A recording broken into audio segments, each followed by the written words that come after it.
বিজয়ের দিনে জয় ছিনিয়ে আনলো টাইগাররা। ক্যারিবিয়ানদেরকে 148 রানের টার্গেট দেয়। সেই টার্গেটের জবাব দিতে নেমে ক্যারিবিয়ানরা দিশেহারা, একের পর এক উইকেটে পতন। প্রথম উইকেট তাসকিন আহমেদের গড়েই ঢুকে বাংলাদেশের শামীম পাটোয়ারি 27 রানের উপর ভর করে 147 রান টার্গেট দেয় বাংলাদেশ। 148 রানের জবাব দিতে নেমে ক্যারিবিয়ানরা দিশেহারাও হয়ে পড়ে।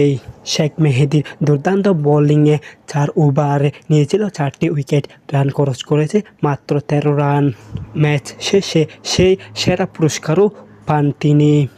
বাংলাদেশে ভয় ঢুকিয়ে দেয় তানজিম সাকিব। সে প্রথম ওভারে খরচা করেছিল 1 ওভারে 26 রান, তবে সেই দ্বিতীয় ওভারে ফিরে এসেছিল। দ্বিতীয় ওভারে খরচা করেছিল মাত্র 2 রান, তুলে নিয়েছিল একটি উইকেটও। সব মিলে বাংলাদেশের দুর্দান্ত